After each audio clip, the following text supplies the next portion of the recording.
Shalom, meus amados, eu sou o pastor Maurício Bucão Souza e estou aqui dessa vez com um grupo de pessoas, de mentores. Temos aqui o pastor Tiago, que é meu líder, esse homem de Deus aí. Depois ele vai se apresentar melhor, e é mentor também no Encontro com a Palavra. Temos a Fabiana, temos também aqui a Virgínia, e para quem não me conhece ainda, vai conhecer hoje também um pouco. E para quem me conhece já, vai ter mais um programa, mais um estudo, mais uma meditação.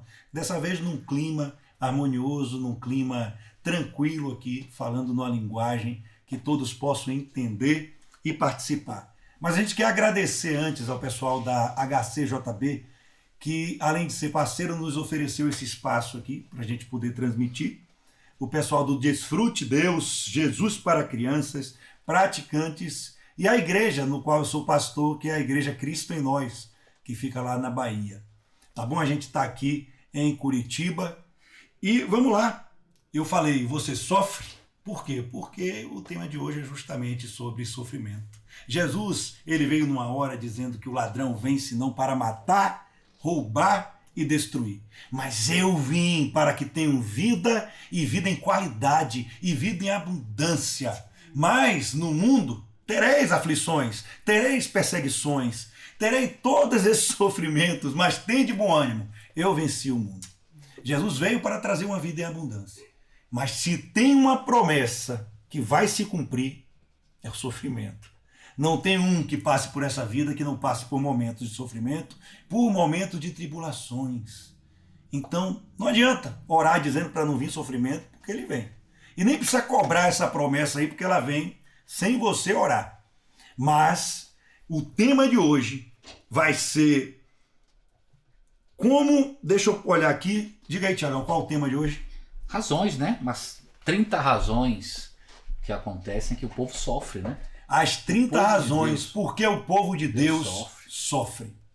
Gente, a gente não vai abordar as 30 aqui, obviamente. Mas a gente vai abordar algumas que a gente sentiu no coração, movido pelo Espírito Santo, que possa tocar a sua vida. Talvez você esteja vivendo isso, vivendo um sofrimento, e vai te motivar a ver que isso faz parte do processo. E é isso, e eu vou começar aqui com a primeira razão que a gente colocou aqui, que foi: às vezes Deus quer que seu povo aprenda que Ele é a fonte de um tipo especial de sabedoria para os momentos de crise e sofrimento e para viver neste mundo. Às vezes Deus quer que a gente olhe para Ele como fonte de sabedoria, para a gente poder viver nesse mundo aqui. E para isso, inclusive, gente, se vocês quiserem as 30 razões completas, está no nosso ECAP, o Encontro com a Palavra. E vocês podem ver também todas as redes sociais, se você buscar Encontro com a Palavra, seja YouTube, seja Instagram, seja Facebook, a nossa plataforma de ensino, que é o encontrocomapalavra.net. Ali tem, inclusive, esse estudo completo lá. Vocês podem procurar. 30 razões por que o povo de Deus sofre.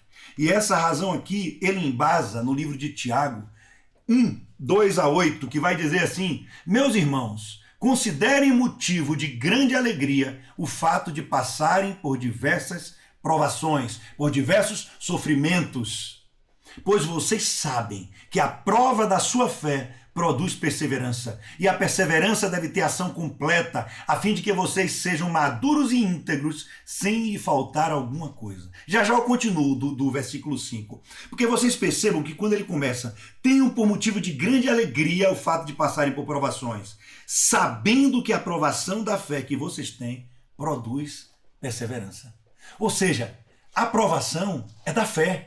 Isso está claro, que vai produzir uma insistência, uma perseverança na vida da gente. Vocês lembram de uma viúva com um juiz iníquo? A palavra vai dizer que Jesus elogiou porque ela ficou insistindo e o juiz era iníquo. A gente tem um juiz santo, santo, santo. E ali ela insistia sobre a causa dela, insistiu tanto, perseverou tanto na fé, que ela conseguiu a causa. E é isso que ele vai continuar o versículo.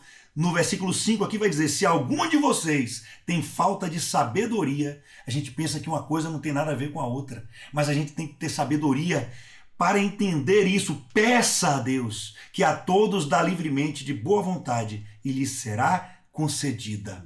Eu vou ler o versículo 6, que não está incluso também. Peça com fé, sem duvidar, pois aquele que duvida é semelhante à onda do mar, levada e agitada pelo vento.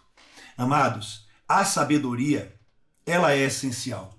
Porque a provação dessa fé, a provação da sua fé diariamente, ou seja, você vai passar por aquelas tribulações para provar a sua fé. Sua fé vai ficar mais madura e vai deixar a perseverança, porque existe uma coisa diferente entre perseverança e teimosia.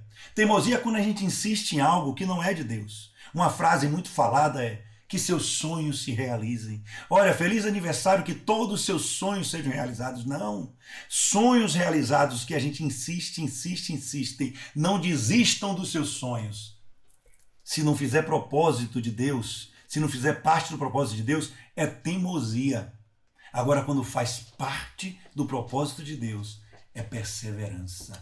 E eu quero abrir aqui um espaço para meus colegas também comentarem sobre esse versículo, sobre esse sofrimento, para a gente aprender por ele a buscar a sabedoria de Deus, a fonte de toda a sabedoria. Tiago, você tem alguma coisa para dizer, meu querido?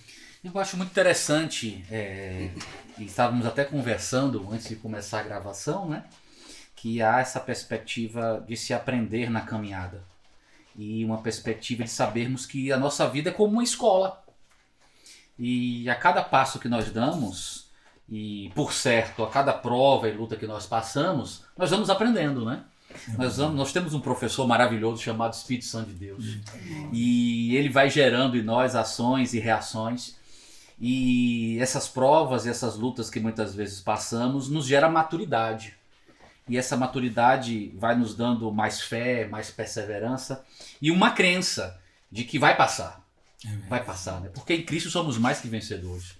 Então é por aí, pastor. Essa é uma das muitas outras que nós vamos falar, né? Então, esse é o meu primeiro comentário muito importante sobre essas de muitas outras que eu quero que todo mundo fique à vontade aí também para comentar. Alguém mais tem algum comentário aí que queira dizer? Virgínia, Fabi? Então, complementando, né, essa escola, a escola do Espírito Santo nos ensinando, né, nos encorajando, nos aconselhando no processo da vida, a gente aprende que durante essa caminhada Deus quer nos santificar, Deus quer nos tornar puros, né? E a palavra de Deus fala que Ele é fogo consumidor, então Ele vem consumir essa nossa carnalidade.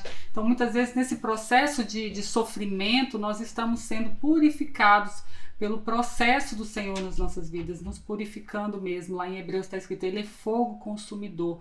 E para caminharmos com Ele, é importante que nós busquemos essa santificação. É verdade. Então, o sofrimento, né, através do sofrimento, nós vamos abrindo mão dessa nossa natureza pecaminosa, nós vamos abrindo mão daqueles pecadinhos de estimação, e isso agrada o coração de Deus. Então, como o nosso processo nessa escola da vida é nos parecer cada vez mais com Jesus Cristo, esse processo faz parte. É verdade. A santificação. Interessante esse fogo, né? Fogo que queima é o que purifica. Isso aí, vai o fogo purificador e o fogo consumidor. Deus que é fogo que consome, mas também purifica. Amém. É verdade. Por exemplo, Virgínia, creio, mas já vou perguntando assim, você já passou por algum momento de tribulação, de sofrimento, que depois você viu e disse assim, poxa, isso, que bom que eu passei por aquilo. Ganhei mais sabedoria sobre tal assunto, agora eu estou mais perseverante e sei até ajudar alguma outra pessoa no assunto. Né? Com certeza, não só eu, como todo mundo passa, né? E assim, não desistir é um sinal de sabedoria, né? A gente tem que estar persistindo, se mantendo firme, né? É verdade. É verdade, a sabedoria tem que estar até nisso, né? Porque muitas vezes a gente usa sabedoria, mas a gente não tem o temperamento certo para usar ela. A gente tem a sabedoria, mas a gente não tem o equilíbrio. E aí, no momento de fé, a gente fala, Senhor, estou sem sabedoria para passar por esse deserto. Estou sem sabedoria para passar por esse sofrimento. Mas minha fé precisa melhorar porque a tua palavra está dizendo que essa tribulação vai aumentar a minha fé. Então, como eu faço? Aí ele diz, peça sabedoria que eu dou livremente. Amém. Então a gente só precisa pedir a Deus. A gente estuda nesse mundo e pede a Deus. Que coisa maravilhosa, gente. Que coisa maravilhosa. E eu vou passar aqui para outra pessoa aqui. Eu vou passar para a Fabi, para ela ler o próximo tópico aí para a gente e a gente meditar de por que o povo de Deus, sofre tanto. Então, para experimentarmos milagres, durante o processo de sofrimento, né, Deus nos permite experimentar de milagres. Como o pastor Maurício falou, né, nós, nesse processo de sofrimento, a nossa fé vai sendo aperfeiçoada. E eu creio muito nisso, assim, que quando nós vivenciamos milagres, né, que são coisas que ninguém pode fazer, é só verdade, Deus. Gente. E quando Deus faz, eu entendo assim que a gente sobe um pouquinho mais, a gente amadurece, a gente cresce em Deus, não em nós, né? Em Deus. A gente percebe assim, sem Ele eu não posso fazer nada, eu preciso de Deus. Eu sou dependente dele, eu sou carente dele. Então, quando a gente experimenta de um milagre que Deus, pela graça, pela misericórdia, nos concede, essa nossa fé é acrescentada. E é a fé que nos faz perseverar, né? Termos a esperança nesse Cristo ressurreto que mora em nós, como diz na palavra, Ele é a esperança da glória, né? Cristo em nós é a esperança da glória. Então, se nós vivenciamos desses milagres, experimentamos desse sobrenatural, né? Isso faz a nossa fé ser acrescentada. E eu creio assim que para vivermos nesse mundo, como diz a palavra também, corrompido, perverso, nós precisamos de porções novas de fé para todos os dias. E aí quando a gente consegue tocar, né, palpar nos milagres que só Deus faz, isso nos aproxima mais dele, assim, nos torna mais aconchegados. Aí o texto, né, que nos remete a isso é o Salmo 23, que ele é o nosso bom pastor e de nada nós teremos falta. Perfeito. Mesmo que passemos pelo vale da sombra e da morte, nós não vamos temer mal algum, porque Ele está conosco, Ele está do nosso lado. Nós não nos sentimos abandonados, carentes, esquecidos. Por mais que, como Jesus ali no Getsemane orou, Pai, se possível afasta de mim esse cálice, mas que seja feita a sua vontade. Então, por muitas vezes, quando nós passamos pelo vale da sombra da morte, quando nós estamos vivenciando experiências de sofrimento, de dor, de lamento, nós sabemos em quem podemos crer. Nós temos um refúgio, né? O nosso Deus, o nosso bom pastor. E na verdade a perseverança é tão importante que se você entrar no deserto e não perseverar, você morre ali. Porque assim, quando você está na palavra de Deus, obviamente, o Espírito te leva ao deserto, não é? Só que o Espírito não te tira do deserto, não. Você sai do deserto quando você aprendeu a lição, quando você passou pelo processo, senão você vai ficar ali o tempo inteiro. Como esse texto é importante, como a gente precisa de sabedoria para poder... Como está tudo engajado, né? Porque aqui eu vejo que é fé, sabedoria e perseverança. São as 3 palavras desse primeiro tópico aí que eu espero que tenha falado no coração de vocês. Eu vou passar para o segundo tópico aqui agora de fato com a Fabi. Se apresente antes também como mentora, com o curso que você está mentorando nesse momento. Eu sou a Fabiana, mentora do Encontro com a Palavra. O curso, né, é o Atos e Romanos e Gálatas a 2 Timóteo. Então ali a gente tem amadurecido, né, quando a gente tem esse encontro real com a palavra. E importante que isso seja frequente, diário, né, como nós conversamos ontem, que não seja algo mecânico, que seja realmente derramados aos pés de Jesus, né, tentando compreender o que Ele quer me ensinar hoje, o que Ele quer me orientar, como eu preciso entender desse verso, o que o Senhor quer me falar hoje. Então, assim, é muito lindo esses processos de Deus. E muitas vezes, quando nós estamos nas nossas dores, a gente busca um amigo, a gente busca um conselho, a gente busca o marido, o pai, né, um psicólogo. Não que isso não seja importante, mas eu tenho certeza que na cruz, em Jesus, na sua palavra, nós vamos encontrar resposta para todas as nossas dúvidas, para todas as nossas dores. Ele é o Consolador, realmente é verdadeira essa palavra. Então, assim, Ele tem o poder de nos consolar e de nos tirar desse lugar de aflição, né? Mesmo que eu ande pelo vale da sombra e da morte, eu não vou temer, porque Ele está comigo. Essa convicção de que Jesus, o Espírito Santo de Deus e o nosso Pai se fazem presente diariamente nas nossas circunstâncias, isso nos sustenta, né? Essa fé que nos sustenta, nos leva a perseverar até o fim, até que Ele venha nos buscar. Eita, e nós glória, aguardamos, né? glória. Ansiosamente. E que a gente possa preparar esse caminho, que possamos fazer retos os caminhos do Senhor, assim como João Batista esteve ali anunciando, né, a vinda de Jesus, pregando o arrependimento. Creio que nossa missão hoje é atrair pessoas para Jesus, é levar essa verdade. Nós somos pecadores e nós precisamos nos arrepender, né? E não é o sofrimento. Nós não estamos sofrendo porque Deus esqueceu de nós, nós não estamos sofrendo porque estamos em pecado, mas todo esse processo nos leva mesmo à morte da nossa natureza, e através desse processo nós vamos levando essa mensagem para aqueles que estão perdidos, Amém. né? Estão nesse barco aí. Muito bom. Glória a Deus. Amém. Passa para o Tiagão. Tiago é meu líder direto lá, intercessor, pastor, grande pastor.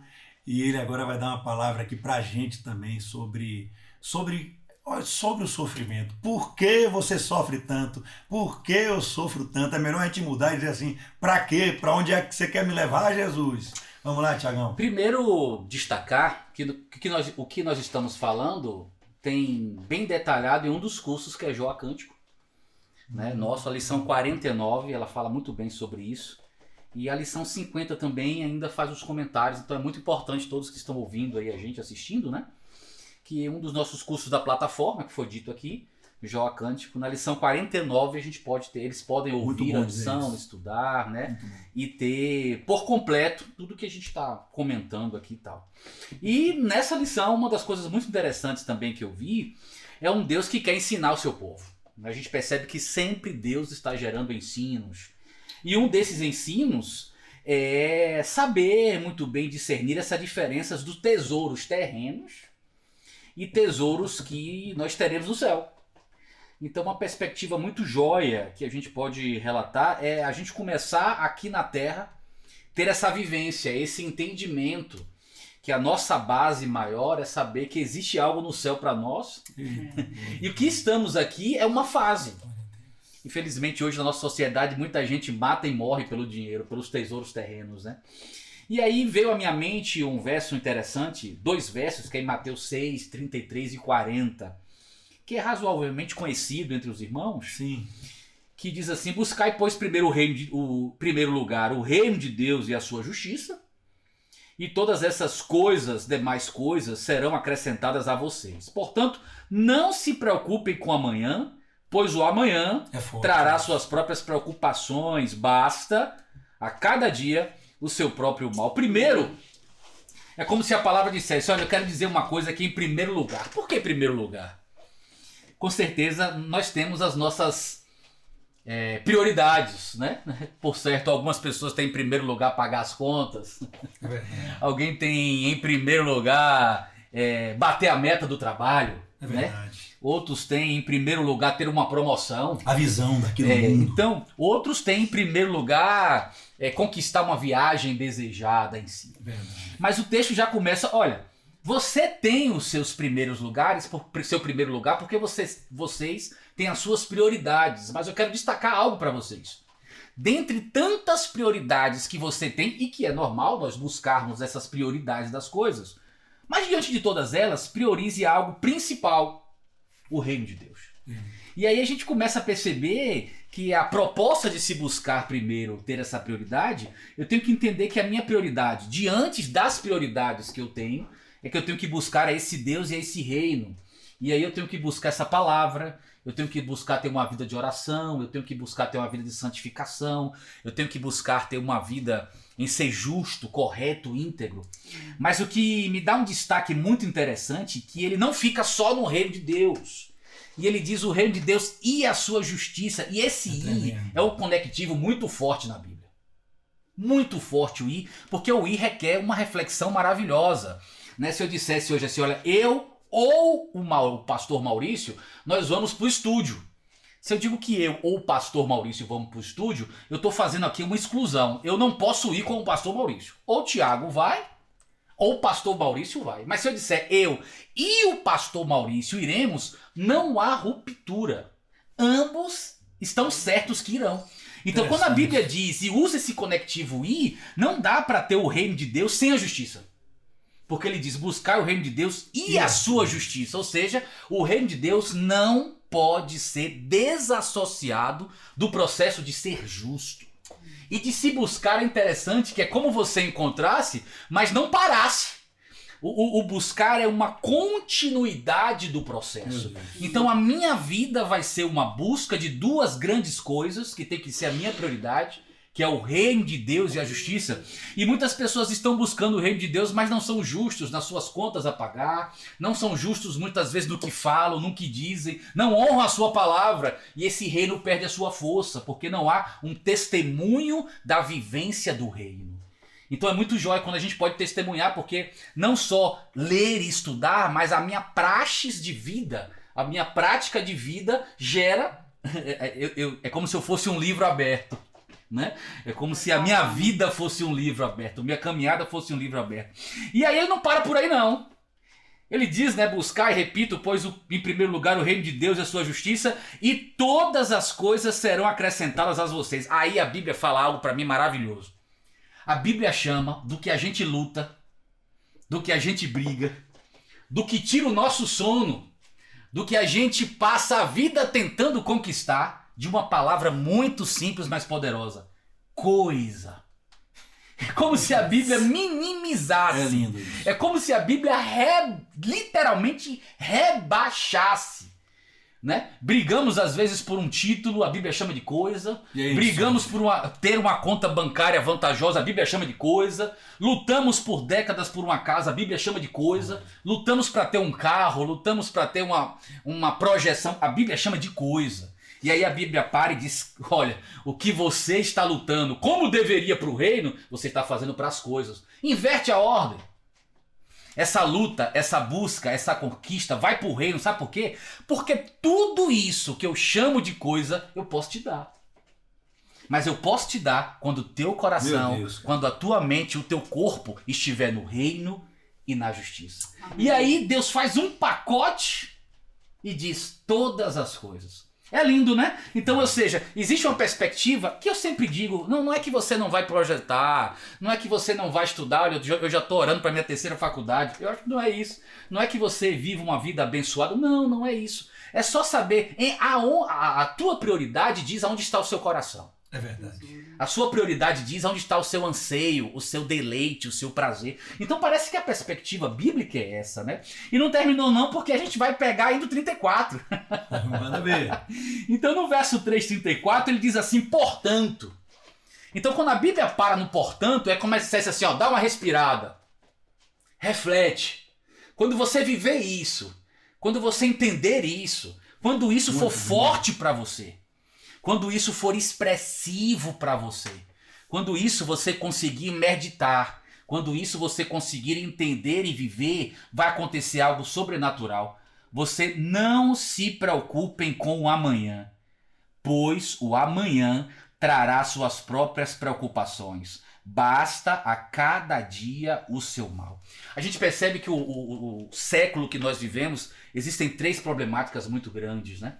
Nós vivemos com pessoas que estão ansiosas, nós vivemos com pessoas que são depressivas, nós estamos vivendo pessoas que estão angustiadas com o processo. É o mal do século. E o mal do século. Então a gente percebe que as pessoas estão depressivas por uma vivência de um passado que não foi resolvido.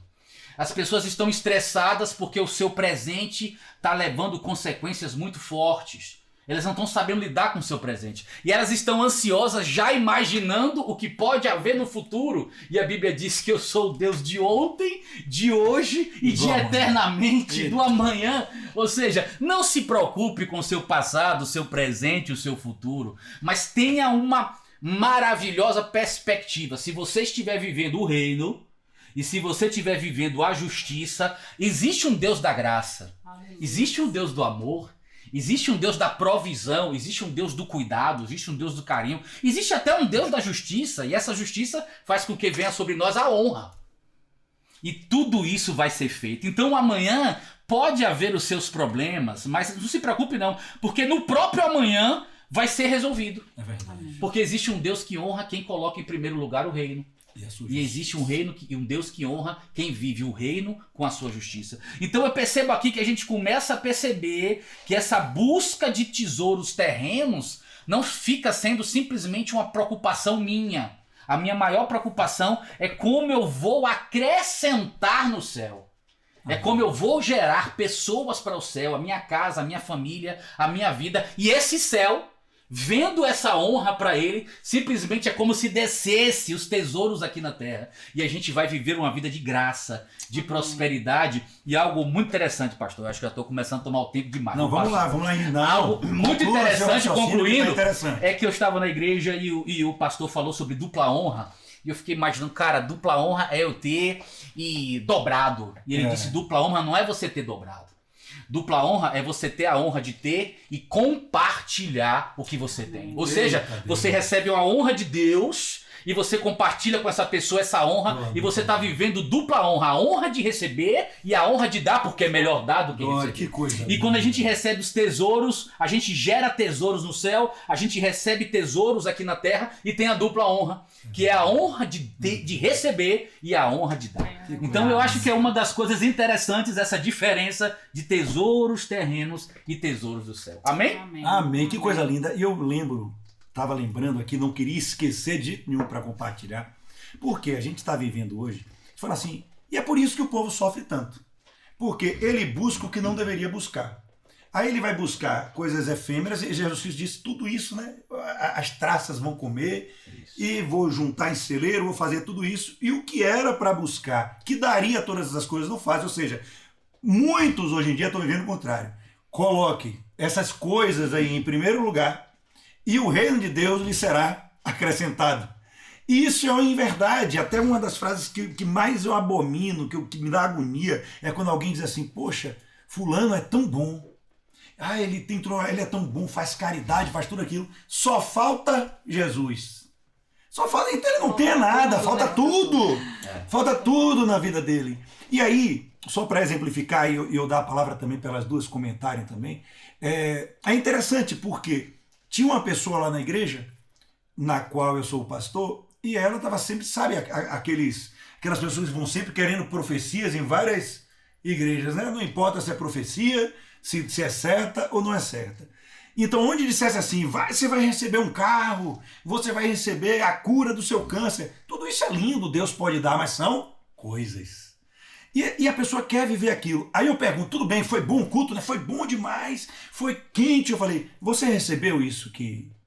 Não, ninguém recebe, porque são profecias vazias para encher o ego naquele momento. Aí eu falo, mas se eu pregar aqui sobre matar a carne, sobre salvação, sobre santificação, você vai saindo que você não recebeu nada, mas você recebeu tudo, porque está escrito que todas as demais coisas, tudo o que você precisar lhe será acrescentado. Mas eu vou fazer uma missão na África e eu preciso de um helicóptero. Pode crer que Jesus vai te dar o helicóptero. Se você precisa, realmente vai te dar. Mas eu preciso de um carro. Não, depende. Você precisa de um carro ou um ônibus dá conta? Ele vai dar o que você precisa. Sempre é assim o reino de Deus. E eu acho isso muito interessante. Então a gente sofre à toa.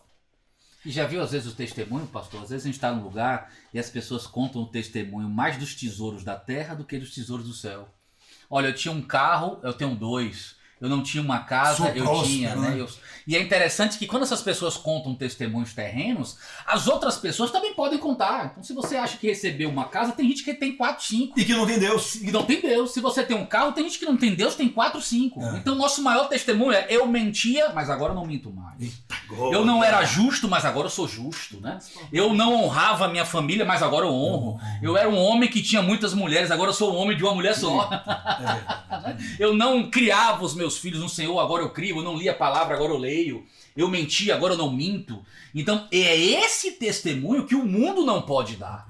E é esse que é a base do nosso testemunho, não o testemunho das coisas que eu recebo, mas do reino que chegou a mim e está sendo multiplicado com aqueles que estão ao nosso redor. E você perceba que o que você falou, pastor, foi sobre testemunho de justiça. Isso. Agora eu tenho uma mulher só, eu sou um homem justo, é o reino de Deus e a sua justiça. Você quer falar alguma coisa, minha querida? E assim, descansar, né, acreditar é muito difícil, né? É a coisa mais difícil que tem para a vida da gente. Você tá ali fazendo as suas coisas, você acha que é você que está fazendo, sou eu que estou conseguindo resolver o problema. Muito bom esse né? E aí eu não descanso. Eu acho que eu estou resolvendo. Quando vem algo muito difícil que eu não consigo fazer, aí vem o desespero, vem o sofrimento. Porque eu não estou pensando que eu vou conseguir através do poder de Deus, né? Aí sofre. E aí vem o sofrimento. É verdade. Né? Que é onde está aí a dificuldade de descansar realmente no Senhor. Isso é difícil para todos nós. Descansar é muito difícil porque é lindo tudo isso que foi falado e é o que a gente deve buscar realmente. Mas a gente tem que saber que tem alguém que falou: troque o jugo comigo, porque meu jugo é suave e meu fardo é leve. Então a gente precisa aprender a descansar, né? E isso é tudo isso que a gente está falando. É persistência, perseverança, a sabedoria. E aí... Dependência. A dependência de Deus aí já continua. Dependência, né? Eu entendo muito dessa forma também, porque toda essa ansiedade, preocupação, dificuldade de se render aos processos do sofrimento, dizem respeito também a o ímpeto, né, de sermos independentes. Eu não preciso de ninguém para resolver isso para mim. E se preciso, eu vou recorrer talvez à minha conta bancária, ao carro bom que eu tenho que me dá segurança. Mas, na verdade, o que o Senhor requer é que venhamos a nos prostrar e sermos totalmente dependentes dele. Como crianças, né? A palavra de Deus fala que é como criança. A criança, ela não se preocupa o que ela vai almoçar, o que ela vai jantar, se ela tem roupa no armário, se ela vai ter que sair para comprar. Não, a criança está ali, totalmente dependente do pai. Né? Dorme e acorda nesse lugar de descanso, nesse pasto verdejante, como o Senhor gostaria que nós estivéssemos, né? Então eu entendo também dessa maneira que nós precisamos exercitar, estarmos nesse lugar de dependente, tirarmos o controle da nossa mão, entregarmos para o Senhor mesmo, rendidos. Senhor, eu não sei resolver isso, eu não consigo, sei que eu não sou capaz. Sem ti eu não posso fazer nada, eu dependo do Senhor, eu preciso do Senhor aqui. Isso precisa ser exercitado, porque eu creio que na sociedade que nós vivemos hoje, nós somos impulsionados de outra forma. Né? Nós somos, às vezes, criados pelos nossos pais para sermos independentes, para não precisar de nada, de ninguém, do marido, né? Eu quero que você tenha um curso superior para você não precisar de ninguém. Quantas vezes a gente escuta isso? É verdade. Né? Na verdade, Deus quer nos tratar de uma forma totalmente contrária a essa. Total. Nós sermos dependentes e muitas vezes até uns dos outros. Né? Porque a palavra de Deus fala para carregarmos os fardos uns dos outros, chorarmos com os que choram, se alegrar com aquele que está se alegrando. Então, assim, essa comunhão, né, essa mesa de comunhão, esse caminhar lado a lado, isso é muito importante e isso é um ensino do nosso mestre, né? De sermos realmente dependentes dele e do corpo de Cristo, porque somos um corpo. É verdade. Somos um corpo. O que seria da mão se eu não tivesse o pé? Verdade. Né? Não tem como tá tudo ligado, né? Como que eu vou coçar o meu nariz se eu não tiver o cotovelo? Então a gente precisa realmente uns dos outros. E trabalharmos essa nossa natureza aí de independência. Foi isso que Adão fez lá, Adão e Eva, né? Eles caíram lá, por quê? Porque quiseram resolver as coisas por conta própria, né? Na desobediência. Então, estarmos nesse lugar de dependermos do Senhor para tudo é exercício diário. Nós precisamos nos colocar nesse lugar. E vai aliviar o sofrimento. Né? Exato. Antes de passar a palavra para você, minha amada, eu lembrei de algo, porque o Thiago estava falando ali sobre buscar as coisas erradas, dizer, olha, eu tenho isso, olha como eu estou prosperando no reino de Deus, venha para Jesus e todos os seus problemas acabaram, né? E para quem já está acostumado a ver os vídeos ali do Encontro com a Palavra no YouTube, né, os meus vídeos, do pastor Márcio, também do pastor Edson Bruno, Então, muitos já me conhecem e sabem que eu morei alguns anos nos Estados Unidos. E lá, a primeira igreja, foi lá que eu fui convertido. E foi uma igreja presbiteriana que eu fui, eu não vou falar o nome do pastor, mas então, eu cheguei com um Mazda conversível, depois com outro carro assim, que eu estava prosperando financeiramente nos Estados Unidos. E aí, esse pastor falou assim, olha, esse Maurício é um homem de Deus, olha como ele está prosperando, já conseguiu carro, já conseguiu visto de trabalho, já conseguiu tudo. Gente, aquela frase parece que veio como maldição, entre aspas, porque eu comecei a perder tudo. E, na verdade, lá para frente, eu fui perceber o quanto agora eu estava prosperando. Porque Deus estava dizendo para mim, você está buscando as coisas erradas. Busque primeiro o reino de Deus, eu quero que você dependa de mim. E aí eu fui num supermercado uma vez, e eu fui passar o cartão, passei outro, e não consegui comprar 1 litro de leite. Um galão de leite lá nos Estados Unidos. E eu tinha $10 na minha carteira. Mas eu falei assim, não, senhor, esse $10 aqui é para o culto da noite que eu quero ofertar. Eu botei no meu coração de ofertar. Eu falei, e agora, senhor? Recém-convertido, eu comecei a chorar e falei assim, senhor, me perdoe, mas eu vou levar esse leite aqui para casa, porque a gente precisa tomar, etc. Eu vou usar esse dinheiro aqui, pai. E aí, quando eu cheguei, e eu não quero que vocês pensem que em fazer negociação com Deus, mas eu estou falando é do reino de Deus, quando você faz sem esperar nada em troca, mas sabendo que o reino de Deus, todas as coisas cooperam para o bem daqueles que amam a Deus, que são chamados através de seus propósitos. E quando, Tiagão, eu cheguei com 1 litro de leite, eu não tinha mais dinheiro para ofertar. E agora? Gente, do nada, uma loja ligou dizendo assim, ó, passe aqui porque você esqueceu $10 aqui. Estados Unidos tem isso. E aí eu fui lá, peguei $10. O que eu fiz com esses $10? Eu ofertei, onde eu queria ofertar. No dia seguinte, bateram em minha porta uma pessoa da igreja e fez uma oferta para mim, que foi o valor exato do aluguel do mês. E depois a gente começou. Deus trouxe a gente de volta para o Brasil e ele disse, você viverá do meu altar. E aqui estou eu, colocando o reino de Deus em primeiro lugar. Amém. E eu sei que tudo que a gente precisar aqui, e que vocês precisarem, gente, para a obra de Deus, para o propósito de Deus, e ele dá mimos, ele dá presentes, mas ele chama tudo isso de coisas. Mas você vai ganhar algo muito maior se passar por esse sofrimento aí, acreditando que Jesus está de mão dadas com você, amém, que é a salvação e a vida eterna. Amém. Agora, gente, ela vai se apresentar, essa mulher de ouro aqui, que tem um destaque muito importante para uma população esquecida muitas vezes no Evangelho. E é alguém que entende de sofrer para o reino de Deus, e agora ela vai compartilhar um pouquinho da vida dela com a gente e também trazer o próximo tópico aí de por que o povo de Deus sofre. Vamos lá, Virgínia. Bom, eu sou Virgínia Cardoso.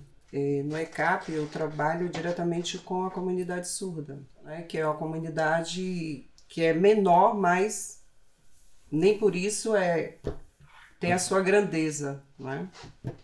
E assim, um exemplo assim muito, não é só para mim, né, para todos nós, do homem que era mais rico, né? O pai dele era dono de tudo, porque foi ele que criou tudo. E ele veio ele se fez homem, veio, viveu entre nós, né? Sofreu, se entregou a sua vida para nos salvar, né? E para que sofrimento maior? E depois desse sofrimento, o que veio depois? Veio a nossa salvação, a nossa riqueza. É verdade. Né? Muito bem colocado. A nossa riqueza. É verdade, porque partiu de Jesus, né? Partiu de Jesus mostrar que o sofrimento não é para o mal, que o sofrimento valeu a pena. A mulher que foi pega em adultério, que o homem esqueceram, né? Só queriam apedrejar a mulher. Ela estava sofrendo ali, e por algo errado, mas até Jesus chegar e dizer, vai e não peques mais. E se ela for transformada por Jesus, imaginando que a gente era aquele que adulterava, aquele que a gente cometia adultério, que se envolvia em prostituição, porque essa é a vida da gente, né? E aí a gente deixa Jesus entrar, aquele sofrimento acabou, esse eu garanto que acaba. Mas aí vem os novos sofrimentos, né? O sofrimento da perseguição, de andar junto com Jesus, que isso que você falou, Jesus por amar ao Pai, por servir ao Pai, ele se colocou no sofrimento para garantir que a gente não sofresse para toda a eternidade. Que coisa bonita, gente. A palavra diz que ele era homem de dores, né? Homem de dores. Homem de dores. E eu gosto muito do texto que está lá em Filipenses, né, que Paulo escreveu, que diz: tende em vós o mesmo sentimento que houve em Cristo Jesus, que mesmo sendo Deus, não se envaideceu, não se orgulhou, né, mas se esvaziou e foi obediente até a morte e morte da cruz.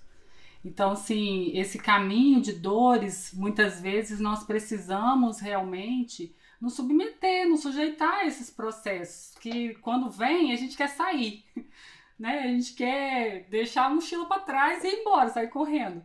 Mas experimentar desse processo, vivenciar cada dia, como o pastor Tiago falou, né? A cada dia, basta a cada dia o seu próprio mal. É verdade. É a cada dia. A gente se preocupar é o quê? Você se ocupar previamente. Você começar a acelerar sua mente para tentar resolver um problema que não é para aquele dia.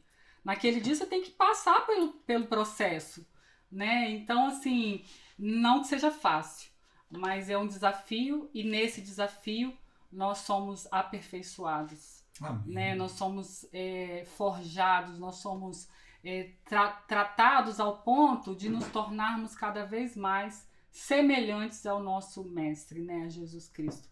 E como nós falamos aqui, ele foi um homem de dores. Se ele passou, por que eu não? E muitas vezes a pessoa, mas por que comigo? Mas por que em mim? É a pergunta que mais fazem, né? Por quê? Por que comigo? E a gente realmente, eu entendo assim, o primeiro momento, não, isso agora não. Mas e por que não comigo, né? Por que não comigo? Isso é até um orgulho, né? Por que tanto sofre? Se a gente para olhar as pessoas ao nosso redor, quantos estão sofrendo? E nós temos Jesus, nós temos o Senhor, nós temos a verdade, nós temos esperança, nós temos consolo. Então, assim, eu creio que nós somos os melhores para passar por isso, porque nós vamos ser experimentados, provados, em nome de Jesus, aprovados. Amém. E a partir disso nós vamos poder ensinar a outros, né? Esses são os próximos assuntos, né? É verdade. Nós vamos poder ajudar outras pessoas, consolar, né? Então, se nós recebemos o consolo, nós vamos conseguir também consolar outros.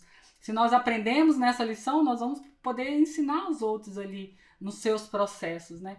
Então, é se submeter mesmo, é se sujeitar àquilo que Deus está fazendo, porque Ele é o governador de todas as coisas, tudo está sujeito às suas mãos, né? Ao seu poder. Então não tem mal nenhum. Então às vezes a gente questiona o presidente, questiona qualquer situação que está acima de nós, no intuito assim, de discutir, de se opor, né, muitas vezes ao que está acontecendo.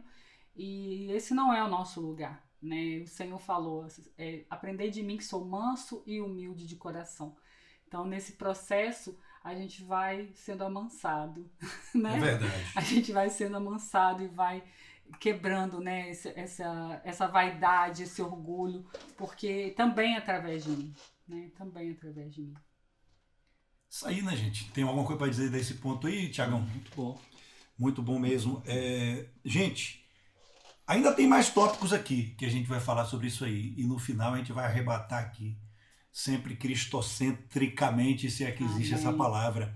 Aí tem um tópico também, que vocês vão ver lá no Encontro com a Palavra também, que diz assim: às vezes Deus usa o sofrimento como uma poda. Olha que coisa interessante. Às vezes Deus usa o sofrimento como uma poda, sabe o que é podar, né? Que nos faz dar mais frutos, mas que pode parecer como um corte permanente. Veja o que fala João. O Evangelho de Jesus Cristo, segundo João, no capítulo 15, vai começar assim, gente. A gente está lendo tudo aqui na versão NVI, para facilitar vocês de acharem fácil também. Eu sou a videira verdadeira, e meu pai é o agricultor. Todo ramo, perceba que palavra forte e dura, todo ramo que estando em mim não dá fruto, vou repetir, não dá fruto, ele corta. E todo que dá fruto, ele poda, para que dê mais fruto ainda. E aí ele continua, vocês já estão limpos, e continua falando, mas é só isso que eu quero passar para vocês. Porque Jesus diz, eu sou a videira verdadeira, vocês são os ramos. Quem permanece em mim e eu nele, esse dá muito fruto, porque sem mim vocês não podem fazer nada. Você sabe, gente, eu tenho uma jabuticabeira lá em casa. E aí eu peguei, botei num lugar lá, jabuticabeira, a terra fértil. Botei terra lá, nada de dar jabuticaba. E de crescer, ficava... E aí eu peguei, botei num lugar com mais sol.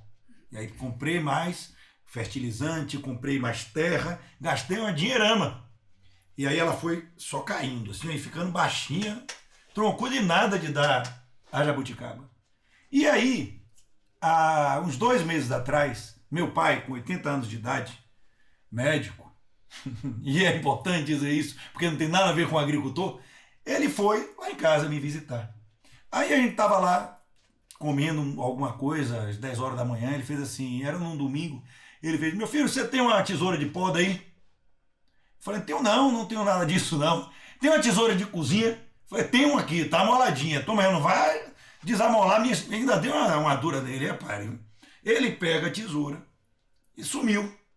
Quando eu olho, ele já tinha feito, eu não vi ele fazendo, ele foi lá com a idade dele, se arreganhou, se abaixou, cortou os galhos todos, minha jabuticabeira ficou só o tronco e algumas folhinhas em cima, mas tudo vistosa. Não deu um mês, estava cheio de jabuticaba. Precisava de uma poda. Talvez a poda pode ter doído um pouco na árvore ali, não sei, não quero entrar nesse tipo de assunto porque eu não sou botânico, não conheço, mas se fosse na gente ia doer. A gente sofreu, mas para dar frutos. Ele fala que os verdadeiros adoradores deles, verdadeiros seguidores, serão conhecidos pelos frutos. Não é pelas folhas. Quando ele viu aquela pomposidade das folhas sem frutos, ele amaldiçoou a figueira. Ele disse, tá dando folha, não tá dando fruto? Porque a figueira dava folha e frutos, né, na época. No mesmo instante, ele falou, quer aparecer, quer fazer essa capa de cristão, mas você não diz nada. Seu fariseu, ele batia nos fariseus porque era só folhas. Mas ele falou, mas os verdadeiros são reconhecidos, vocês reconhecem que são meus seguidores pelos frutos. Tudo é sobre fruto. Ou seja, às vezes sofrer, meu irmão e minha irmã que está aqui ouvindo essa palavra linda de Jesus Cristo, às vezes sofrer é para que você dê muitos frutos depois. Você falou ontem na nossa reunião sobre a semente de... semente de mostarda, que o Tiago, o pastor botou embaixo da unha assim, caiu no chão, ele não conseguiu mais achar. E Jesus disse que essa coisinha aí, quando você planta, dá um arbusto, depois uma árvore grande que vai alimentar na sua... Ou seja, o seu sofrimento, Jesus vai usar a área que você está mais sofrendo para você ajudar outras pessoas que passaram por isso. Ei, às vezes é necessário uma poda. A gente estava falando de por que a Arca da Aliança foi feita de madeira de acácia se tinha cedro do Líbano ali pertinho. Porque Deus queria dar uma lição. Ele não quer, ele quer uma madeira que é enraizada na lama, que representa a gente, que é cheia de nós e espinhos, e é preciso tirar os espinhos, é preciso tirar os nós, é preciso podar. E isso dói, mas depois você vai ficar lisinha. E aí você vai representar a presença de Jesus na vida dos outros. Amém. Interessante, né? Interessante. Diga aí aquela história da mostarda lá também que você estava falando, porque é muito interessante, porque você vivenciou aquilo. É porque nós estávamos comentando, né, em um dos nossos momentos de comunhão do ECAP, que é uma preocupação das pessoas de aumentarem a fé. E o verso faz a comparação de que se a fé for do tamanho de um grão de mostarda. E o grão de mostarda, a própria Bíblia diz que é o menor dentre as sementes, mais que se gera uma árvore frutífera. Então a perspectiva é: tenha fé.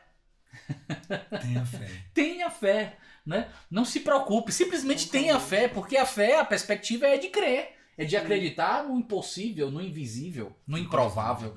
Então, se eu acredito nesse impossível, nesse invisível, nesse improvável, vai acontecer, vai frutificar, né? Vai gerar folhas, vai gerar frutos. Tem como estar na videira e não frutificar. Né? É verdade. E eu acho joia a planta que a gente fala dos frutos, né?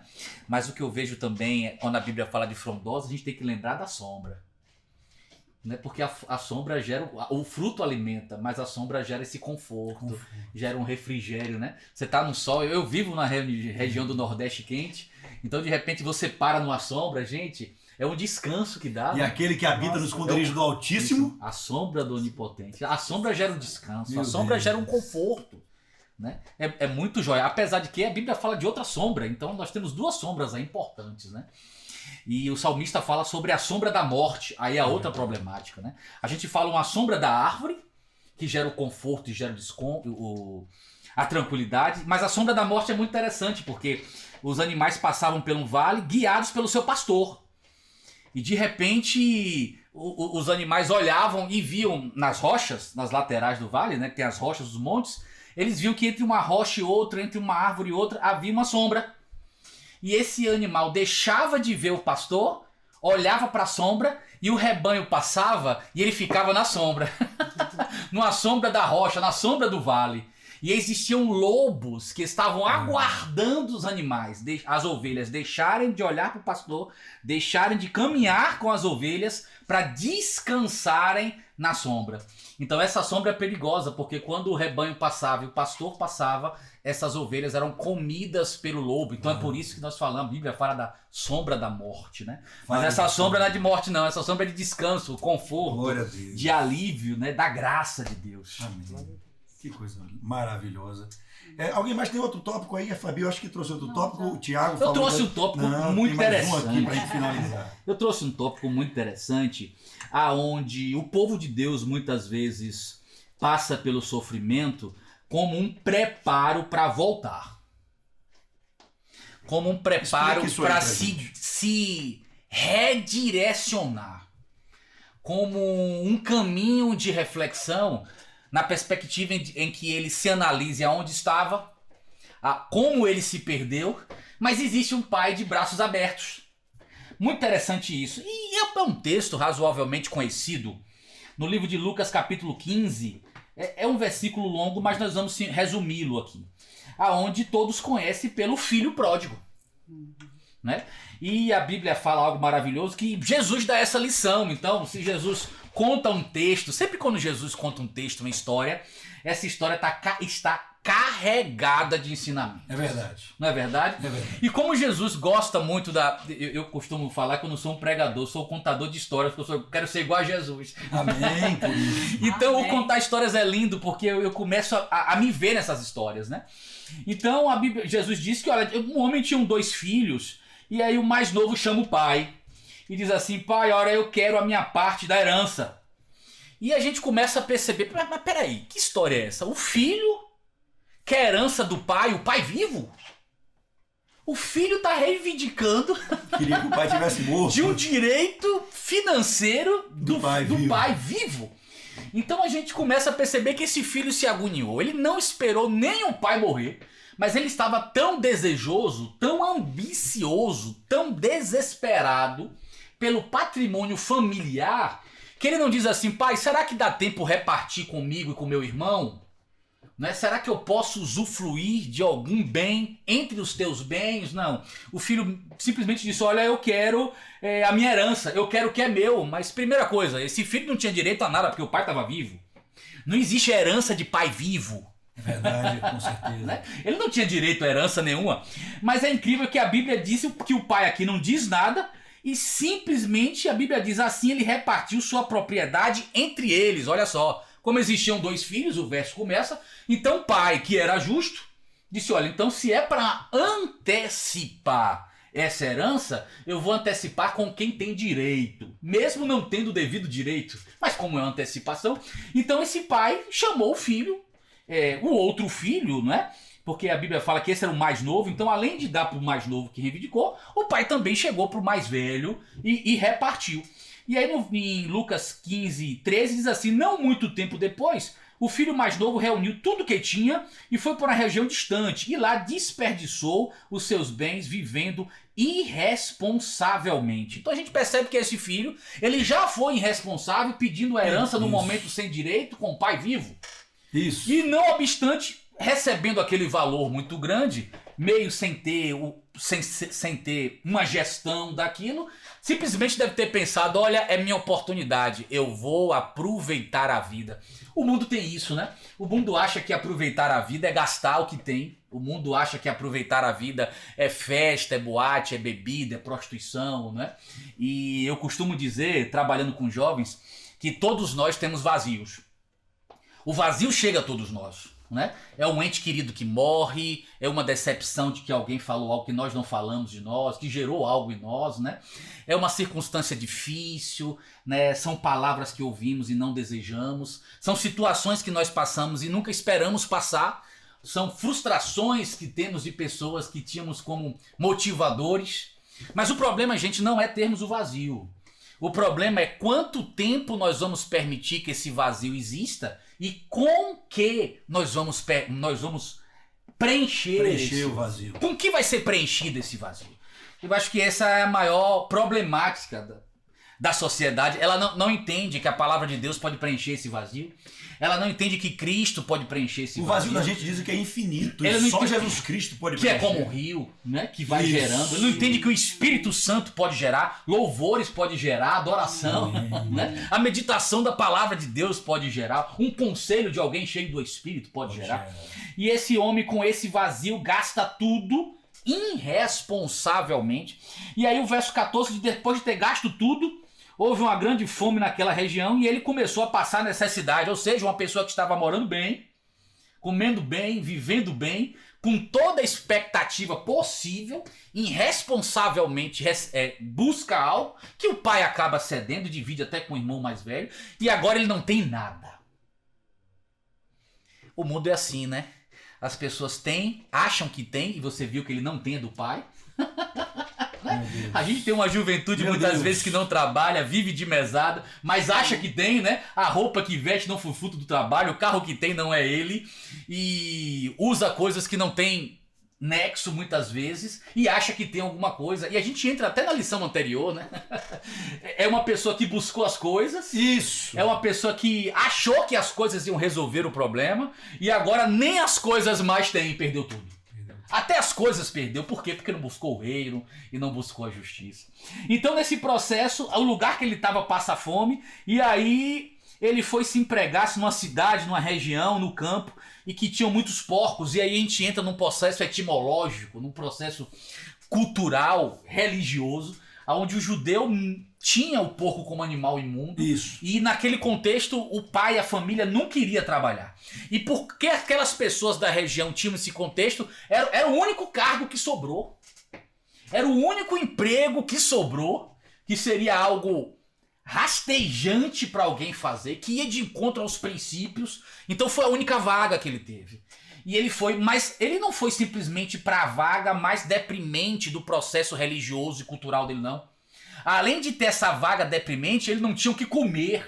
É verdade. Humanamente falando, o que ele tinha que comer era com os animais. É verdade. Que inclusive ele diz, com os porcos, ele desejava encher o estômago com as vagens de alfarrobeiras que os porcos comiam, mas ninguém lhe dava nada. O homem entrou no fundo do poço.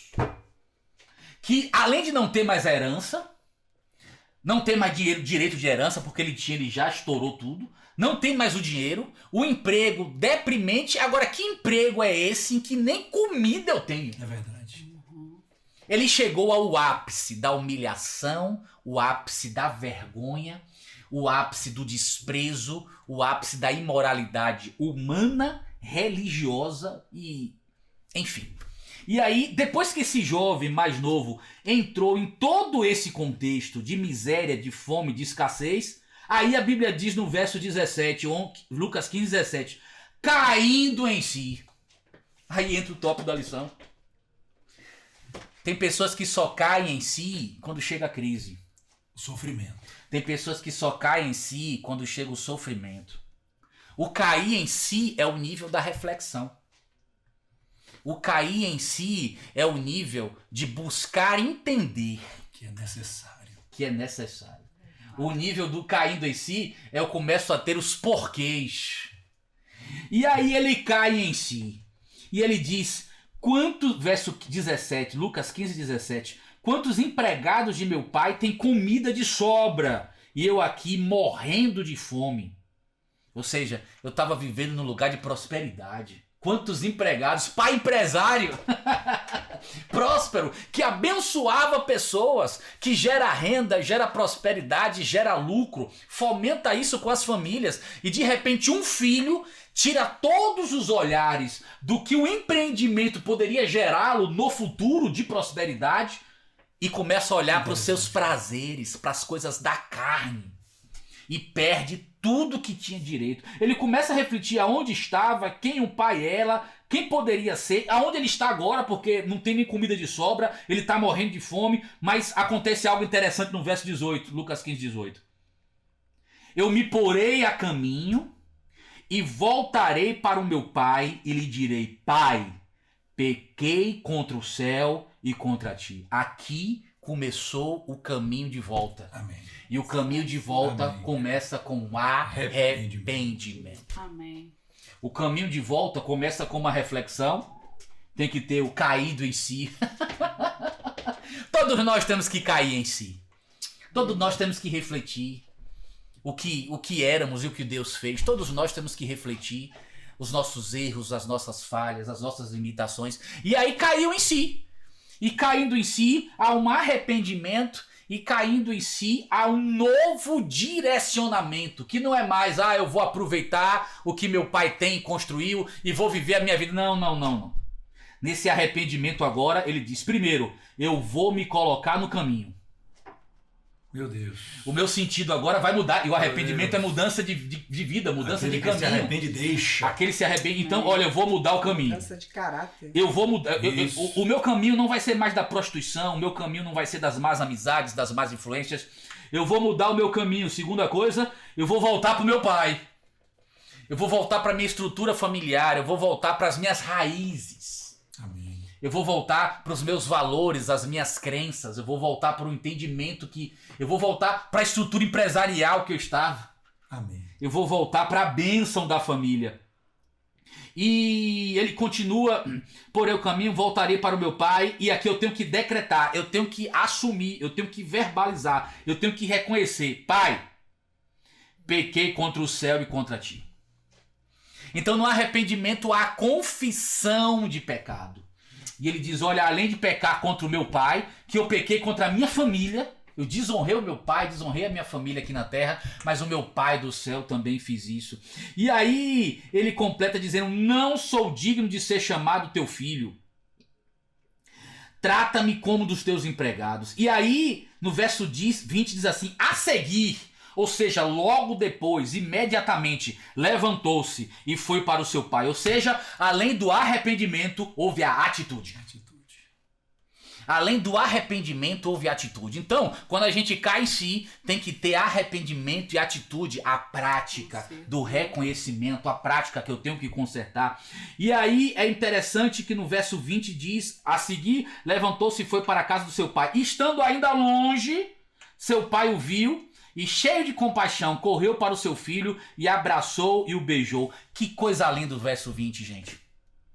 O verso 20 para mim é de emocionar, porque diz assim, ó, de longe o pai viu. Ou seja, é como se todo dia, pastor, o pai fosse para a entrada daquela fazenda, a entrada daquele empreendimento e dissesse assim, eu estou esperando o meu filho. O pai está todos os dias esperando o seu filho. Amém. Mas eu estou falando do filho que pecou. Eu estou falando do filho que errou. Eu estou falando do filho que desmoralizou o pai. Eu estou falando de um filho que nem esperou o pai morrer e reivindicou uma herança que ele não tem direito. Eu estou falando de um filho injusto, imoral. Mas isso pro pai não valeu. Sabe o que valeu pro pai? É que ele é filho. Eita Deus. O que valeu pro pai é que ele é herdeiro de uma promessa. O que valeu do pai é que ele é herdeiro de uma herança. O que valeu do pai é que todo o seu pecado, todo o seu erro não importa, porque filho não deixa de ser filho. Filho é filho. E aí acontece uma coisa muito interessante no verso 21. O filho realmente... O pai disse no verso 19, estando ainda longe, seu pai o viu e cheio de compaixão, correu para o seu filho e o abraçou e o beijou. O pai sempre vai nos olhar com compaixão. Um filho fedorento. No meio dos mortos. Que desejou ele morto. E o pai que tirou tudo. O pai foi com amor, com compaixão. O pai o abraçou e o beijou. Meu Deus. E aí o filho aproveitou aquele momento de emoção. E a Bíblia diz no verso 21, o filho disse ao pai: Pai, pequei contra o céu e contra ti. Não sou digno de ser chamado de filho. E sabe o que o pai diz logo depois disso? Nada. No verso 22... Você não sabe o que está falando, não? A Bíblia diz assim, cara, eu não vou te responder porque você não sabe. Sabe por quê? Porque a minha resposta eu já dei. Sabe qual é a minha resposta? A minha resposta foi te esperar todos os dias aqui. Meu Deus. A minha resposta foi interceder por ti todos os dias aqui. Meu Deus. A minha resposta foi correr atrás de você. A minha resposta foi te abraçar. A minha resposta foi te beijar. E eu tenho uma última resposta. Eu vou fazer uma festa. Eita. Tem uma festa para você. Mas o pai não se referiu aos filhos, não. A Bíblia diz no verso 22, mas o pai disse aos seus servos, depressa, tragam a melhor roupa e vistam nele. Coloquem um anel no seu dedo e calcem os seus pés. Tragam um novilho gordo e matem-o. Vamos fazer uma festa e se alegrar. Pois o meu filho que estava morto voltou à vida, o perdido foi achado, e começaram a festejar o seu regresso. Amém. Estava vestido como alguém escravo de porcos. Agora a roupa foi mudada. Uma nova veste. Nova veste. Agora você é filho. Amém. Quando a gente volta, quando a gente se converte, quando a gente se arrepende, literalmente, Jesus troca nossas vestes de pecador para filho. Meu Deus. O adúltero vira filho, o prostituto vira filho, o imoral vira filho, o mentiroso vira filho, o safado vira filho, o cachaceiro vira filho, o viciado em droga vira filho. E aí não terminou não. O anel. Eu tenho um anel com da minha esposa. Mesmo se eu tirar o anel, eu continuo com a aliança, porque o anel é uma representação. O anel é para que todos vejam. Tiago não tá só não, respeite. Isso. Mesmo o anel não estando aqui, eu continuo. Eu tirando o anel não quer dizer que eu acabei com a aliança com a minha esposa. Mas o anel não é para mim. Porque eu, com ele ou sem ele, eu tenho uma aliança de morte. Amém. Eu morro e tenho que morrer por ela. Mas a aliança não é pra mim não, gente. Quando eu coloco a aliança é pros outros, porque eu já sei que eu sou aliançado com ela. É pros outros olharem e verem, ele tem uma aliança. Coloca um anel nele para os outros verem, ele é filho, eu tenho uma aliança com ele. Eita, glória a Deus. Eu tenho uma aliança com ele. E ele diz algo muito interessante. Veio descalço, veio fedendo. Agora você vai ser calçado, sabe por quê? Porque os lugares que você vai andar vai ser diferente. Amém. Os pés calçados. Agora você vai ir para lugares diferentes, porque eu tô te dando lugares de honra para você propagar o que você está vivendo. Agora você vai propagar a honra. Agora você vai propagar a bênção. Sabe por quê? Porque agora você não é um servozinho passando fome de porcos. Você é filho. E aí é nesse momento que Deus permite que a prova faça com que eu volte e eu entre numa nova dimensão de filho, de herdeiro das promessas de Deus. Por isso que o pai não foi atrás, ele deixou ele passar pelo processo de sofrimento. Aí existe um processo de sofrimento. E aí o pai diz, olha, você sabe por que eu tô tendo essa festa? Eu quero que vocês matem um animal, vamos comemorar, porque ele estava atrás de animal para comer, agora nós vamos matar um para todo mundo comer junto. Antes ele era faminto, agora vai ser saciado. E agora é o seguinte, é uma festa de alegria. Sabe por quê? Porque o filho que estava morto voltou. Aleluia. O regresso é para o morto voltar. Amém. O regresso é para quem estava sem vida voltar a ter vida. E o que estava perdido foi achado. Deus permite a prova e a luta para o perdido ser achado. Glória a Deus. E ter vida em abundância. Amém? Então, e aí, o verso termina, e começaram a festejar o seu regresso. Essa festa não vai ser só para você, não. Essa festa não vai ser só para a família, não. Vai ser para todos ao redor. Porque a promessa de Deus não está só para ele e para o filho. É para toda a casa, amém. É para toda a família, todos ao nosso redor. E aí o evangelho começa a se multiplicar. A glória de Deus começa a se multiplicar. Então, ó, não esqueça, Você é filho. Amém. Glória a Deus, que coisa E linda, esse gente. filho, ainda que perdendo tudo, ele ainda era rico, porque ele tinha o pai, né? Ele E que, tinha o aí pai. volta aquele tópico que ele falou, né? Busque o reino de Deus e sua justiça. E essas coisas todas aí lhe seriam acrescentadas, né? Mas, gente, para não tomar muito tempo, que bênção. Eu costumo dizer que essa festa aí, essa festa maravilhosa da graça escandalosa de um pai, que um filho que queria ele morto, né? Porque para conseguir a herança tem que estar morto. Um filho fedorento, um filho que voltou, e entendo, ele não voltou porque voltou formado em medicina, eis aqui minha esposa, meus filhos, não. Ele voltou porque tudo deu errado, de coisas erradas que ele fez. E o pai beija esse filho. Abraço. Abraça esse filho, recebe esse filho. Essa festa se chama Evangelho, onde o Cordeiro foi morto. É essa festa do Evangelho aí que Jesus Cristo quer que a gente participe com todos os seus sofrimentos. Gente, Jesus, ele veio ao mundo, ele se fez um ser inferior. Sabe o que é o Criador? Porque a gente fala Jesus deixou a gente tão íntimo dele, sem perder o respeito. Mas ele é íntimo, ele quis que a gente fosse íntimo. Deus manda a gente chamar ele de pai. Mas se a gente parar para pensar, cara, ele é o Criador de tudo, ele é o Todo-Poderoso. Aí ele vem e se torna um ser insignificante, que Davi diz, quem sou eu para que se preocupes comigo? Então, um ser tão insignificante, ele deixa toda a sua glória. Quem faria isso?